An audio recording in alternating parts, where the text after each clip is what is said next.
est au téléphone en direct de Marca à Madrid parce que l'actu du jour, vous le savez, c'est évidemment l'affaire Mbappé avec cette photo prise en fin d'après-midi. Kylian Mbappé de retour à l'entraînement comme si de rien n'était, Dominique.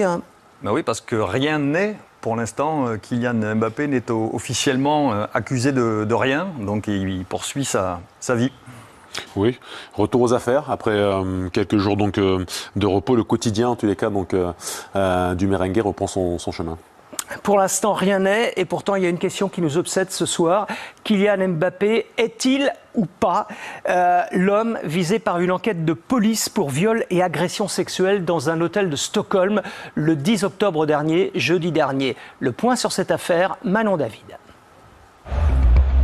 Simon de Banque est journaliste pour l'une de ses publications. Well, from the information my colleagues have that we publish in the newspaper is that he spent 2 nights in a very fashionable nightclub with friends in a chambre séparée, if you like, and that they were women, and that they, according to sources, that they wouldn't let any cell phones into the room, so they tried to keep their privacy, and he stayed in a hotel in central Stockholm, where the supposed or suspected rape took place, or the sexual abuse, if you like. Kylian. En ce moment, mais ça sort de partout, n'importe comment. Entre peut faire la part des choses entre le vrai et le faux. J'ai l'impression que il y a certains, ils veulent les mettre tout sur le dos. Là, on parle de... Il faut faire attention après, quand vous reprenez des choses... je ne vais pas dire que... Je sais pas. Donc, mais il vaut mieux prendre un petit peu de recul avant de sortir tout et n'importe quoi.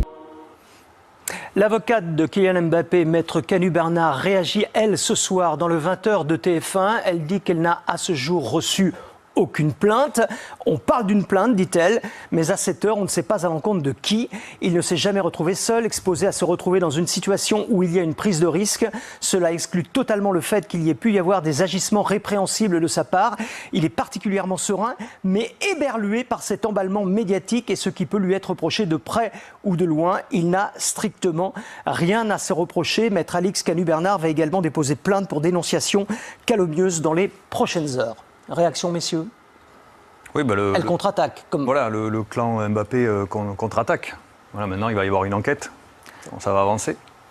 Ce qu'on attend, c'est que la procureure suédoise communique dans cette affaire, qu'elle nous en dise plus. Parce qu'effectivement, comme vous le disiez tout à l'heure, pour l'instant, on ne sait rien. Oui, et on remarque que l'avocate de Mbappé est au même degré d'information que nous, c'est-à-dire qu'on ne sait rien dans cette affaire pour le moment. Kylian Mbappé, on l'a vu avec Manon David, avait réagi dès hier en tweetant, regardez, fake news, et en ajoutant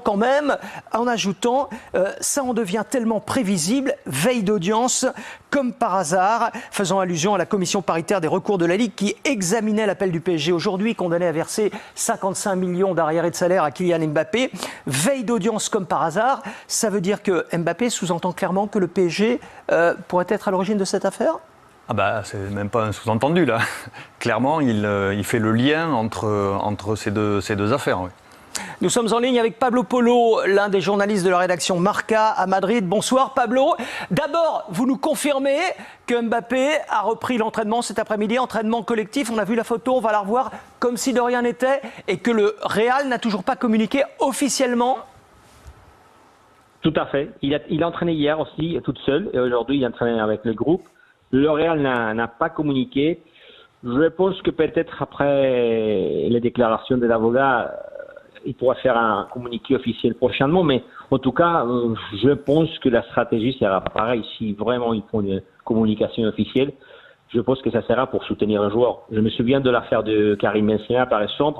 Quand il est revenu, le garde à vue en France, il est revenu à Madrid. Tout de suite, le Real a fait un communiqué, il a soutenu le joueur. Je pense que la stratégie ne devrait pas changer beaucoup.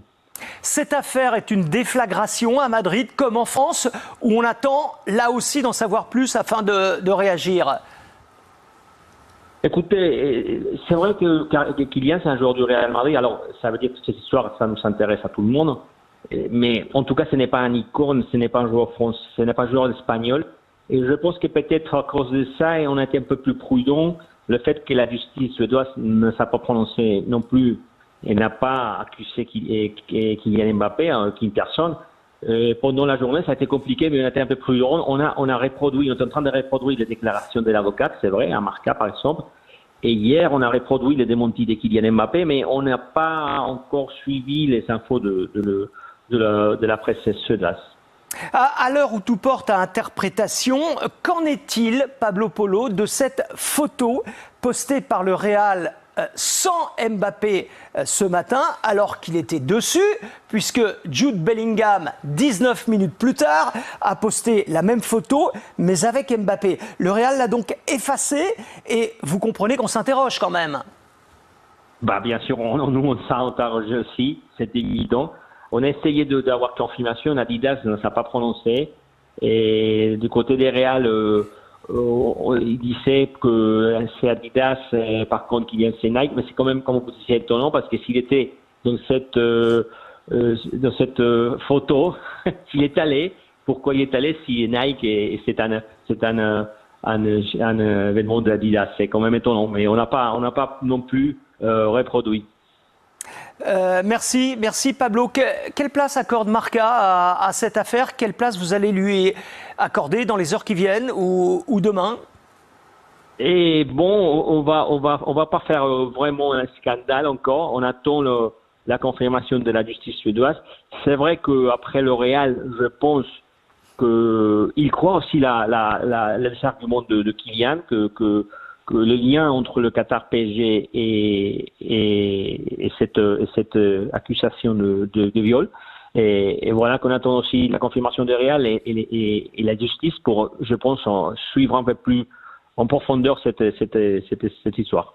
Merci Pablo, merci d'avoir été avec nous. On vous rappellera peut-être demain ou après-demain dans Jour de Foot. Et là, pour l'instant, on va en revenir à ce fameux tweet de Kylian Mbappé hier soir, ce fameux fake news, veille d'audience comme par hasard, audience à laquelle vous assistiez. Olivier Talaron, vous êtes devant le siège de la Ligue où la commission de recours examinait l'appel du PSG qui avait été condamné à payer 55 millions d'euros d'arriérés de salaire à Kylian Mbappé. Racontez-nous cette journée.